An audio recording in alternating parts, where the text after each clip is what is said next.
The aquarium behind me is my Southeast Asian inspired aquarium. It is the one tank that I spend the most time looking at, so I want this tank to be perfect, and I don't think it is, so I'm going to be making some changes. First of all, this tank was put together in a bit of a rush because my old tank was about to break, and I had to get the fish, the plants, the hulls, everything out of that old tank and into this one as quickly as I could. I did it in about a couple hours, and that means that I didn't really put much force into the aquascape, the layout, or anything. And now I've got quite a lot of settled tanks in the fish house. I'm quite happy with those. I've got the aquascape that George did, which is going really well. I really want to create a really nice centerpiece of the house in this tank because everyone that comes around does see it. And at the moment, it doesn't really sell the hobby to a non-fish keeper, and I would really like it to be something that wows people as they come in the door. So we're going to be rescaping it, but to do that, I need to empty it out. I need to move the chili borers and the half beaks that call this tank home into a spare tank in the fish room for a few weeks. Literally gut it, give it a good clean, and start from a blank canvas. So let's do that, and then when I've got a blank canvas, I'll come back and I'll show you some of the hardscape options that I'm thinking of. First job is to remove any of the plants that are covering the surface, so that is the water lettuce that are floating and the long leaves of the balansae, Crypticon balansae that is, and these have really mature root systems and needed a bit of a tug to get them free from all the substrate, but once I got it out, that was fine.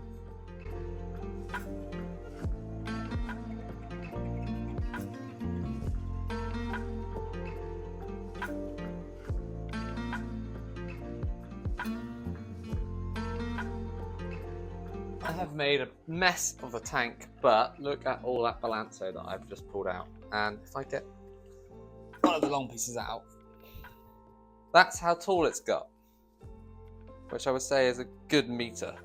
We'll see. Yeah, this is a meter long piece of balansae. Absolutely obscene.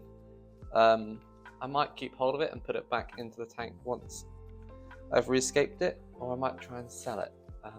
But yeah, it's just absolutely amazing. Now I plan to reuse some of the epiphytes from this tank. The Java ferns and the Bucephalandra have grown in really well and nice and mature. I'm hoping by adding some of these straight into the new scape, I will get instant good growth. Same with the Limnophilia, potentially I might use that in another scape as well. So I'm just going to take those out before I make a complete mess, and then pick out all the little crypticons from the foreground. Now that I have successfully made a mess of this tank, it's time to move the fish, because all of those plants and hardscape would have got in the way trying to catch them out.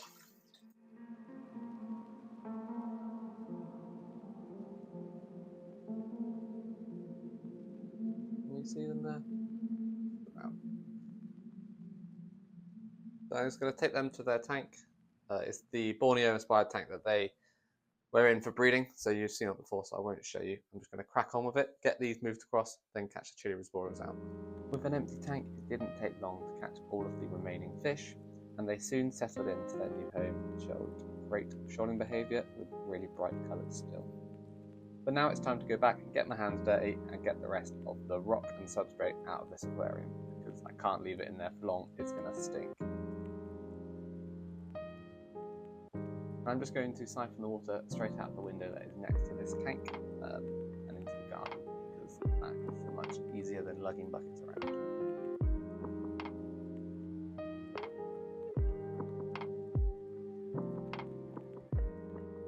This is the first time that I've used my wet vac to empty out an aquarium, and wow, it's so much easier to use than any other method to get rid of that dirty substrate at the bottom.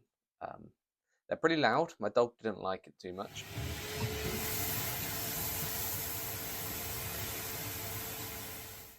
But yeah, definitely recommend it if you have to do this job a lot, because it will make your life so much easier and you will not dread emptying aquariums anymore. Emptying a tank took ages. I mean, multiple days. Just because I didn't have time to do it all in one sitting, and actually it was just quite a big job. The tank was pretty filthy and there was just lots to do. But here we have a nice empty box full of possibilities, and it is now time to get started. My first job is to upgrade the lighting on here, because at the moment the old TMC lights aren't, well, they're very old, and they're not as powerful as I'd like it. Again, I wanted this to be a showpiece of the house, and to do that I want bright lights. So I'm going to install a Superfish Scaper light on them, because they are insanely bright and really good value for money, and I have a spare one. So I'm going to go grab that, and then we'll install it and see how different it looks behind me before we install the substrate, and then I'll talk you through the hardscape options that I've got. Well, I've pretty much decided. I have had a little play around. But yeah, I'll talk you through the hardscape. We'll get a rough idea put into the tank, and then I'm going to live with it for a few days, make any tweaks, and then I'll come back and plant it up, potentially in a separate video, depending on how long this first bit takes. So yeah, anyway, lights. Let's go and get the Superfish light and we'll get started. So I've got the light out of the fish room, and I gave the glass a bit of a clean just to make sure that it didn't have any sort of watermarks on it from previous use, and now it's time to turn it on. So that is all of the lights on, the new and old. Now it's just time to turn off the old ones, and we'll have a look at... Yeah, I think that's slightly brighter, possibly.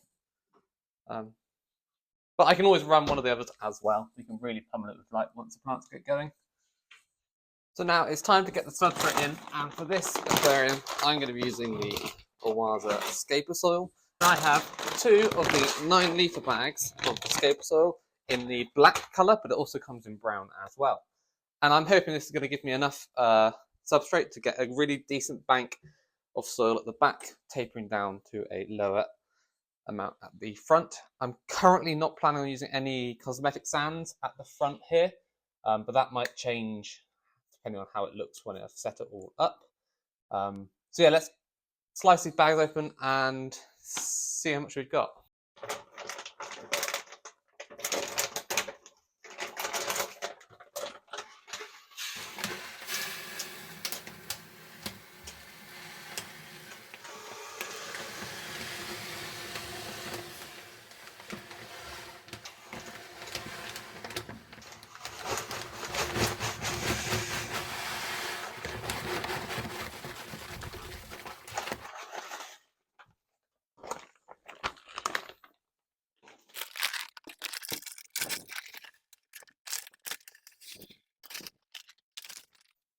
Now it's time to sculpt the substrate so it's the right shape for the hardscape.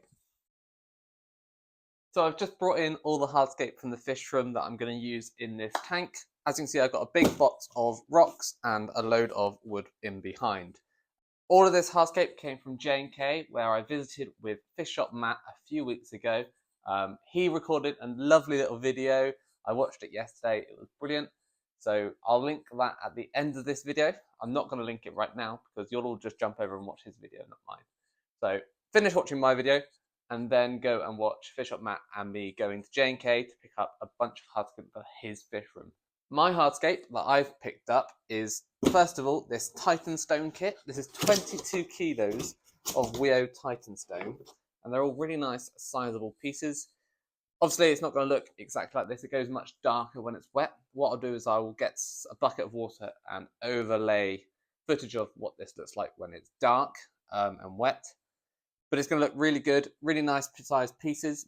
But I don't have much small stuff because I was going to hammer this up and break it up into pieces. But then I've realised that these are all really nice pieces of rock and I don't really want to break them up in case I ever want big pieces again.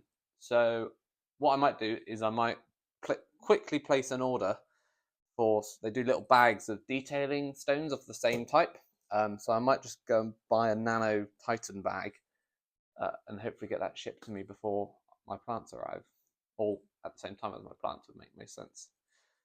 So yeah, contemplating that, I'm going to see what the scape looks like when I've done it and see if I need detailing stones, and then I'll add detailing stones in on another day. So that's the rocks. Really excited to use those. Never used WEO rocks before, and everyone raves about them. So I think they're going to look really good. And then behind that is this riverwood. Now I've got 4 pieces ranging from very small little twig up to this giant piece of riverwood. And now this is obviously the feature piece. I'm going to go for a triangle layout with this being placed sort of a third of the way in from the left and the branches heading out into the tank, into the open. Hopefully it's going to fit into the tank. It's going to be a bit of a tight squeeze, I think, looking at it. But yeah, then I've got these 3 other pieces which are going to complement it and fill in some of the negative space to make a bit more of a balanced hardscape layout. So let's start off, get this big feature piece of wood in, see how it looks.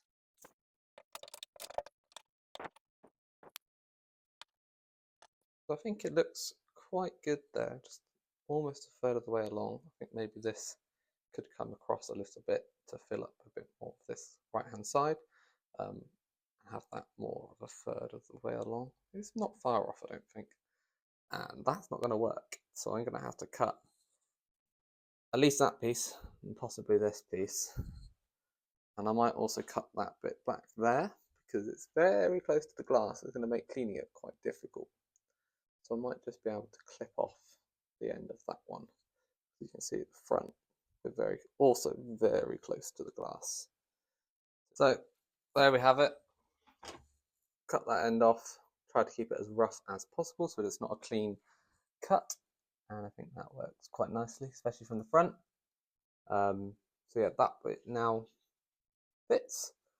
And that's because I also cut that bit off. So the long one was this one here. You can see it's a flat edge, but you're not going to see that's going to be in amongst loads of plants, and it's facing the back of the tank anyway. So that's the layout. Now it's time to get these pieces in and some rocks in to support it. So now we're going to go for the next largest piece and see where that best fits. I'm thinking we've got a big void at the back here, so it needs to go somewhere back there.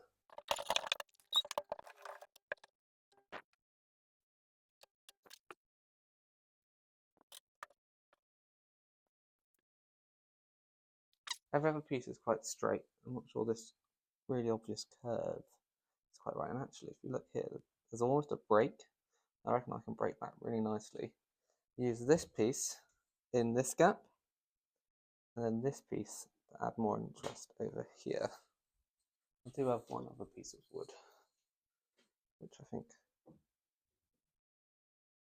could go in somewhere like that. Fill that gap.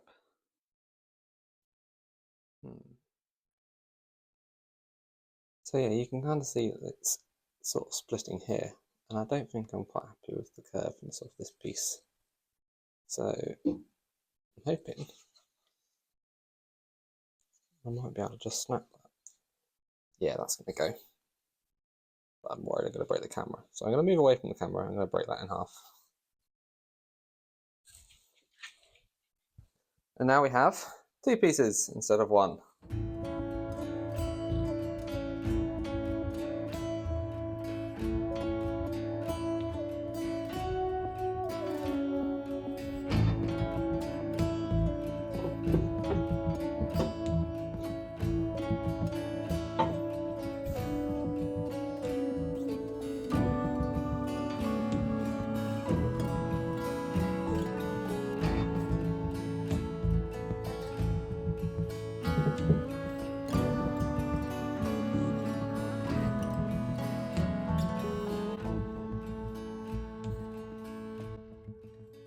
I have added one small piece, well actually quite a large piece of the Titan stone already off camera, just because I was fiddling around with the wood and couldn't get the pieces to stay where I wanted it, and I needed that just to hold it in place.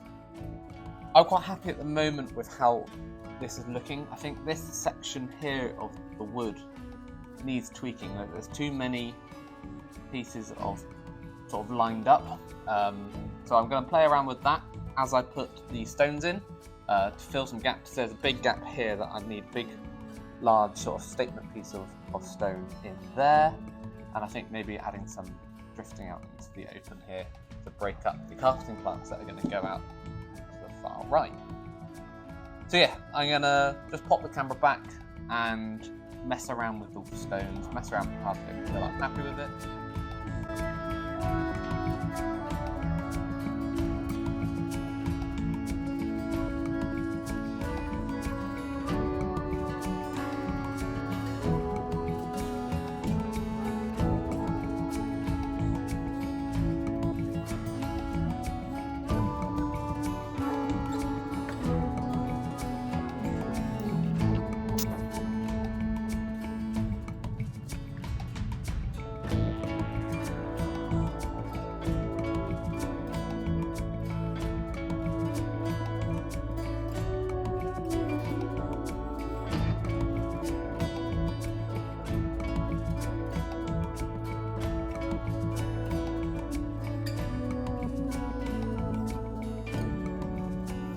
I'm really pleased with that.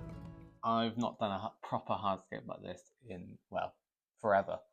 And I think it's come out really quite well. And I'm already sort of picturing where the plants I'm going to order are going to sit, where I'm going to position stuff. And I think it's going to look really quite cool. I'm a little concerned that I've not ordered enough plants, but we'll see how that goes. But yeah, all of this is going to be foreground carpeting plants. I think a couple of extra smaller detailing stones to fill the void, so it's not a complete mass of green. It's going to work really nicely here. And the same again along the front here. I think just a couple of detailing stones pushed up against the bit of wood that's coming across will just break up a little bit and transition from plant to wood a little bit nicer. There's a little stream of substrate going in behind this long piece of wood, but it's going to be shaded by this bit up here. So I don't think I'm going to be able to plant too much high light planting in there, but this is going to be a Southeast Asian plant sort of theme tank. So I'm thinking an easy to grow cryptocorn will work along there as a little stream coming to the front. And yeah, and there's a whole line along the back for stem plants, pockets in and around here for some taller plants. So the plants aren't going to be here till the end of the week at the earliest. So I get to live with this tank, the hardscape as it is. Hopefully my glue will arrive soon because I didn't even realize completely ran out. So I've got some glue coming, but I can glue this hardscape in once I'm definitely happy with how it is looking. Again, because I'm going to be living with it for a few days, I'm going to just be tweaking and then glue it in place, planting, and let it grow.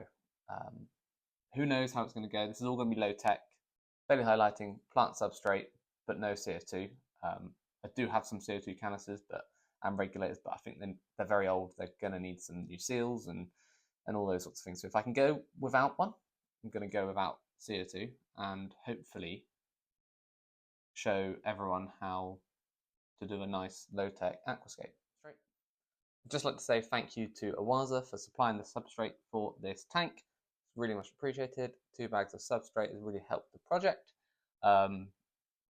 And yeah, the hardscape obviously came from J&K with Matt, and I'd like to thank him for his help picking it out. And yeah, the opportunity to go up there and have a look at the hardscape. Unfortunately, he couldn't be here to scape with me today. That was the original plan, was this tank was going to be a bit of a collaboration between us. He comes scapes tank with me down here, and then when his fish room is fully set up, I'll go and scape a tank up there with him. But that fell through. Time pressures, he's busy, I'm busy, but we'll do one eventually, I'm sure. To prevent this video being too long, I am going to break this video up. This is going to be the end of part 1. Make sure you hit the subscribe button down below because 1, it helps support the channel and it helps me out a huge amount. But 2, it means you won't miss part 2 where we glue the hardscape in place, finalize the hardscape, glue it in place, plant the tank, find out what plants I ordered, then plant the tank, let it settle, mature, install the filter because it's a mature filter, and then once the plants have settled in, the first fish will go into this tank. So yeah, part 2 is going to be big. Part 1 was pretty big. Part 2 is going to be even bigger. It's going to be an epic tank when I'm done. And I'm really hoping Amy likes it, my wife, because this is the tank that she always complained about the most because it's the one that she sees the most. And it was always too dark, too dingy, not enough fish, all those sorts of things. My end goal is actually to prove that this tank can look nice, so I can upgrade it to a 1.5, 5 foot fish tank along this wall, the discus. Now, she will not have got this far through this video, so I'm hopeful that she will not hear this, but you guys can. So yeah, this tank, it'll be here for as long as it's here, but maybe one day it will be replaced by a discus tank. So I'm sat editing this video in front of the tank, which is looking a little bit different now. As you can see, the hardscape has changed. So make sure you tune in for part 2 because I will go through what I've changed, and I've got to say I'm even more happy with it now. Even more happy? I'm even happier with it now. It is looking so good and I can't wait to get it planted.